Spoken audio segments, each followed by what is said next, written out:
नमस्कार। बात वहीं से शुरू करेंगे जहाँ से ख़त्म की थी। कश्मीर फाइल्स एक अद्भुत सिनेमा है, एक अद्भुत कलाकृति है। सिर्फ इसलिए नहीं कि उसमें कलाकारों का काम अच्छा है, स्टोरी अच्छी है, स्क्रीन प्ले अच्छी है, बल्कि इसलिए भी कि वो बरसों से सोई हिंदू चेतना को जागृत करने के लिए अभी हाल के दिनों में सबसे अप्रतिम प्रयास है। फिल्म में कथानकों के घटनाओं के माध्यम से, सत्य घटनाओं के माध्यम से जिस प्रकार हिंदुओं पे हुए अत्याचार का वर्णन किया गया है, वो लोमहर्षक है, दिल दहला देने वाली है। जो इस पिक्चर के माध्यम से जो चेतना की ये जो आंधी चल पड़ी है, इसको लेकर ये जो हमारे दलाल मीडिया और वामपंथी लोग हैं, ये पहले शांत थे। इन्हें लगा कि इस फिल्म से क्या हो जाएगा, ये फिल्म कश्मीर फाइल भी ताशकंद फाइल की तरह आएगी और चली जाएगी। परंतु इस बार ऐसा हुआ नहीं है। लोगों ने इस फिल्म को हाथों हाथ लिया है और लोगों ने उन घटनाओं को से जुड़ी पीड़ा को महसूस किया है। आप अगर यदि पिक्चर हॉल में जाते हैं तो वहाँ जिस तरह का माहौल होता है, जिस तरह के लोग नारे वहाँ लगा रहे हैं, स्पष्ट है कि लोग इस फिल्म से भावनात्मक रूप से जुड़ रहे हैं। ऐसे में जब लोगों के इस भावनाओं का ज्वार उमड़ रहा है, तो ये वामपंथी और ये कांग्रेसी फिर से नए प्रश्न खड़े कर रहे हैं। नया प्रश्न अब उन लोगों ने ये खड़ा किया है कि जब ये एक्सोडस हुआ था 19 जनवरी 1990 की बात बताते हैं। कहते हैं कि 18 और 19 जनवरी को जब ये एक्सोडस हुआ था, तो उस समय केंद्र में भाजपा समर्थित जनता पार्टी की सरकार थी, जिसके प्रधानमंत्री थे विश्वनाथ प्रताप सिंह। तो वो कहते हैं कि इसके बाद भी कांग्रेस को ब्लेम किया जा रहा है इस जेनोसाइड के लिए, इस एक्सोडस के लिए। अब इसमें सच्चाई क्या है, वो हम आज तारीखों के माध्यम से समझने की कोशिश करेंगे। 19 जनवरी 1990 का ये जो पलायन है, इसे कश्मीरी पंडित अपना 7वां पलायन कहते हैं। इसका मतलब ये स्पष्ट है कि इसके पहले 6 बार और उन्हें विस्थापित किया जा चुका है, और छठा पलायन को वो अपना धीमा पलायन बताते हैं। और इसकी शुरुआत बताते हैं आज़ादी मिलने के तुरंत बाद से। 1947 से ये प्रक्रिया शुरू होती है और ये सतत जारी रहती है। और 6 जब ख़त्म नहीं होता, 6 ख़त्म होने से पहले ही ये जैसे रिले रेस होता है, एक बैटन दूसरे हाथ में पकड़ा दिया जाता है और दूसरा खिलाड़ी दौड़ने लगता है। छठा वहाँ से शेष नहीं होता, छठा ही आगे बन के 7वां हो जाता है। तो कश्मीरी हिंदुओं के ऊपर ये जो अत्याचार और ये टारगेटेड किलिंग है और उन पे जो एट्रोसिटीज़ की गई, ये 1947 से ही शुरू हो गया था। पहले जवाहरलाल नेहरू के करीबी रहे शेख अब्दुल्ला ने लैंड रिफॉर्म के नाम पर बिना कंपनसेशन दिए हिंदू पंडितों की ज़मीन हथियाई, और उसके बाद कांग्रेस के समर्थन से ही गुलाम मोहम्मद सादिक और बख्श गुलाम मोहम्मद और बाद में फारूक अब्दुल्ला, इन लोगों ने कश्मीर के ऊपर राज किया और इन्होंने ऐसा माहौल बनाया जिससे कि वहाँ की डेमोग्राफी चेंज हो और वहाँ के हिंदू पंडितों का पलायन हो। जो लोग ये कह रहे हैं कि जब ये एक्सोडस, ये पलायन चल रहा था, उस समय केंद्र में भाजपा समर्थित जनता पार्टी की सरकार थी, उन्हें कुछ समय और तिथियां याद रखने की ज़रूरत है।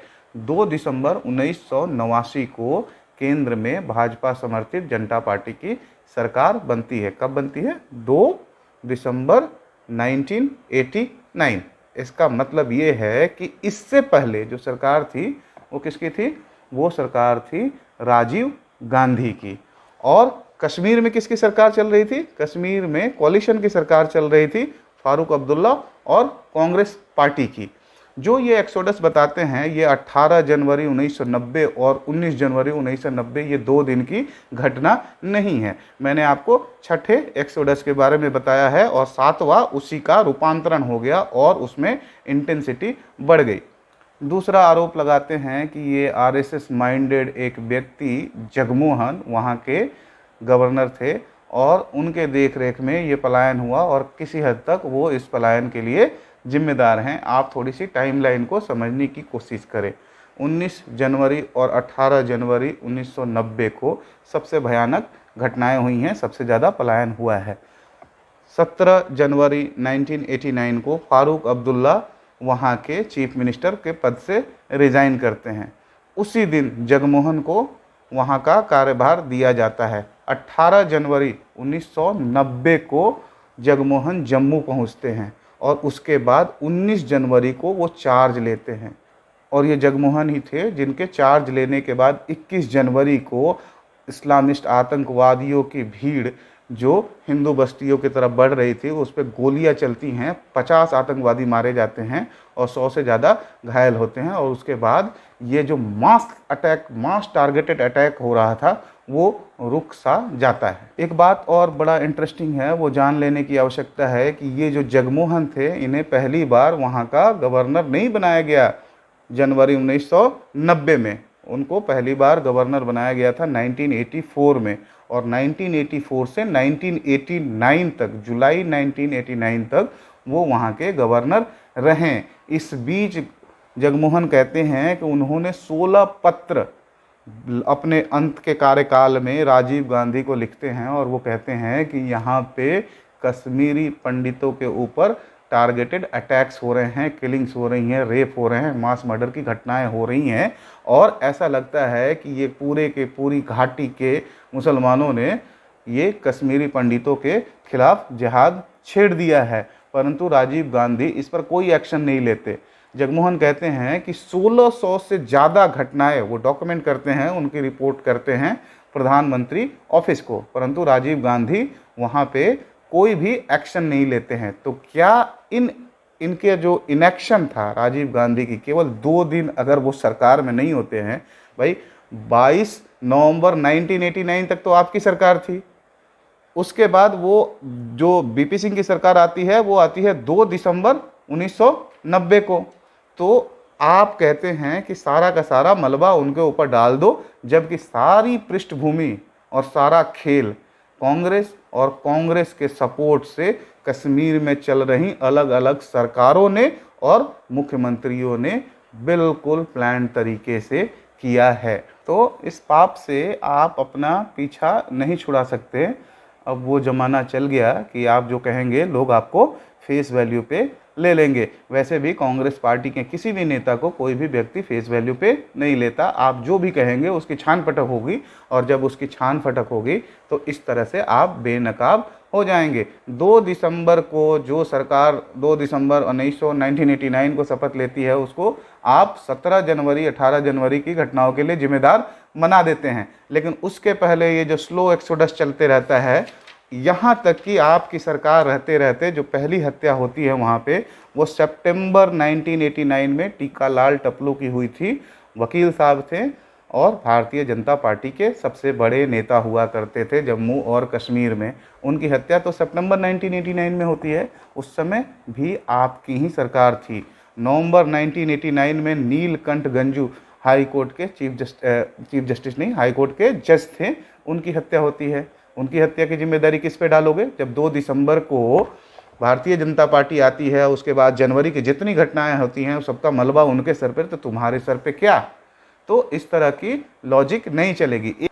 दूसरा एक और क्वाइन फ्लोट किया जा रहा है कि राम मंदिर का आंदोलन चल रहा था और उसको हवा देने के लिए कश्मीरी पंडितों पे हुए जुल्म को बढ़ा चढ़ाकर बताया गया और भारतीय जनता पार्टी ने अपना रोल प्ले किया, जगमोहन को भेजा और जगमोहन ने वहाँ पे पैनिक बटन स्ट्राइक कर दी और लोग वहाँ से भाग गए। इस तरह की बकवास की बातें ये कांग्रेसी नेता अब करने लगे हैं। राम मंदिर मूवमेंट की टाइमलाइन है अक्टूबर 1990। अक्टूबर 1990 से पहले राम जन्मभूमि आंदोलन भारतीय जनता पार्टी ने या फिर आरएसएस ने या विश्व हिंदू परिषद ने शुरू नहीं किया था, तो उसका प्रश्न ही नहीं है। घटनाएं जनवरी में हो रही हैं, उससे पहले हो रही हैं, और आगे 10 महीने बाद जो घटना होने वाली है, जो आंदोलन चलने वाला है, उसको आप इक्वेट कर रहे हैं। आप क्या समझते हैं कि लोग बेवकूफ़ हैं, लोग के पास जानकारी नहीं है, समझदारी नहीं है? तो ऐसा नहीं है। इंटरनेट है, सब चीज़ें पब्लिक डोमेन में उपलब्ध हैं, और सबसे ज़्यादा पब्लिक डोमेन में जो चीज़ें उछल के आती है वो आपका चरित्र और आपकी झूठ बोलने की संस्कृति। तो लोगों को बेवकूफ़ समझना बंद कीजिए। और ये जो कश्मीर फाइल्स ने जो हिंदू चेतना के जागरण के लिए जो काम किया है वो अद्भुत है, अविस्मरणीय है। तो आप जागरूक बने रहें और जो भी स्टेटमेंट इधर से या उधर से दिया जा रहा है आप उसको वेरीफाई करें, आपके पास सोर्सेस उपलब्ध हैं। मिलते हैं किसी अन्य टॉपिक के साथ, तब तक आप जुड़े रहिए हमारे साथ। Thank you very much.